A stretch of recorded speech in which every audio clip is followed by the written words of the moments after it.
You canceled plans. Simple. But then you spent the next 10 minutes explaining why. You changed your mind about something and immediately felt the need to justify it to everyone around you. You made a decision about your own life, and before anyone even asked, you were already preparing your defense. Here's what nobody tells you about over-explaining. Every single time you do it, you hand someone else control over your life. Not because they took it, because you gave it.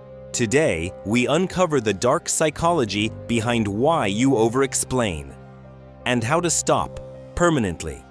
Stay till the end, because the last point will change the way you see every relationship in your life. Why we over-explain. Let's start with something important. Over-explaining is not a character flaw. It's a learned response. Think about where it started. As children, most of us learned very quickly that our choices needed to be justified. Why did you do that? Explain yourself. That's not a good enough reason. And so our brains were conditioned early. Your choices need approval to be valid. Carry that conditioning into adulthood, and you become someone who explains themselves to everyone, to colleagues, to friends, to family, to strangers on the internet, to people whose opinion of your choices should mean nothing. But here's the dark part. The people who demand your explanation have usually already decided what they think. Your explanation doesn't change their mind. It only costs you your dignity. Point 1. What over-explaining costs you. Every time you over-explain, 3 things happen, and none of them work in your favor. First, it signals insecurity.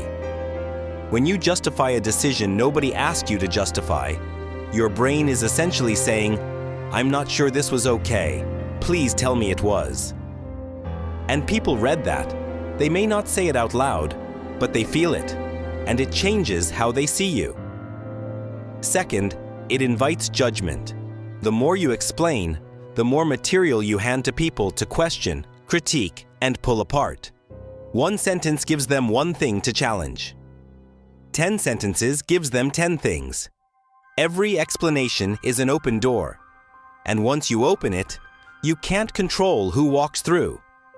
Third, it creates a cycle you cannot win. You explain, they question. You explain more, they question more.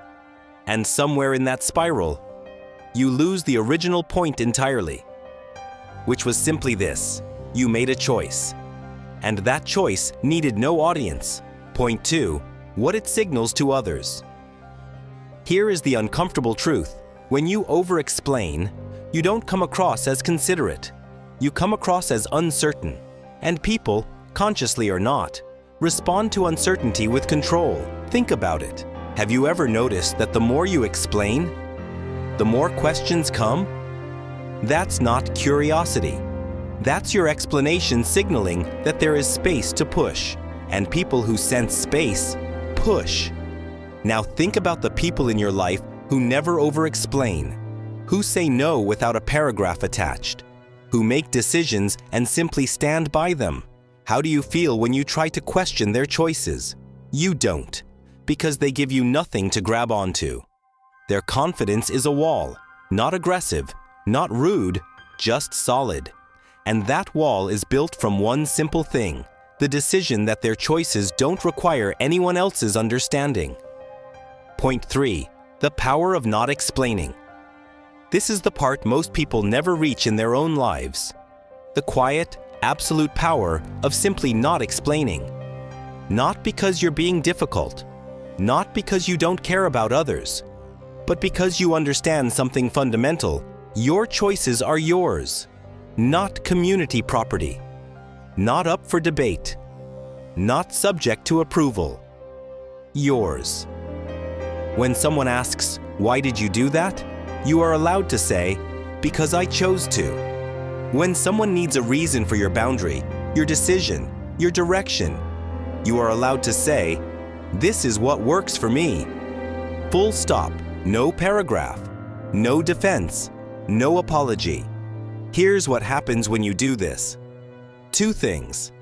First, the person asking realizes quickly there is no debate to be had, no material to work with, no open door, and they move on. Second, something shifts inside you.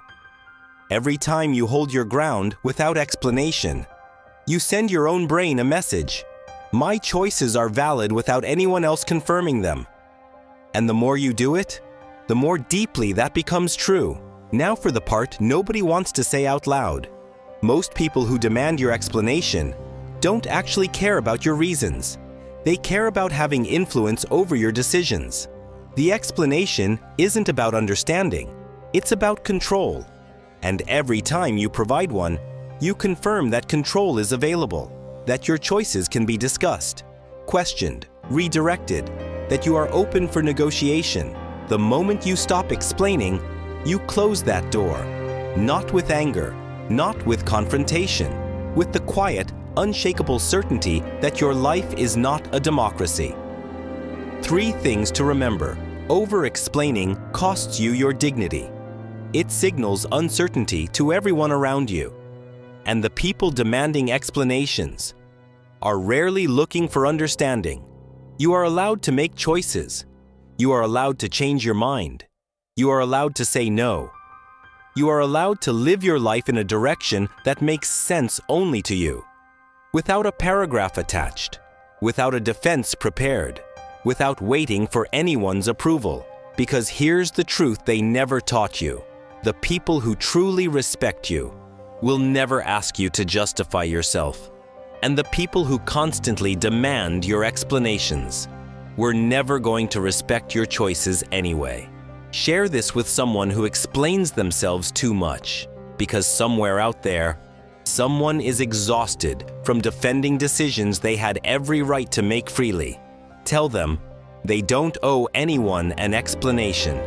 Your choices are yours, but understanding why you give them away so easily, that takes deeper work. Every week on the Ambition Paradox, we go deeper into the psychology behind why you do what you do, the patterns keeping you small, the conditioning holding you back, the truths that set you free. If you're ready to understand yourself at a level most people never reach, subscribe to the Ambition Paradox, because self-awareness is the beginning of everything.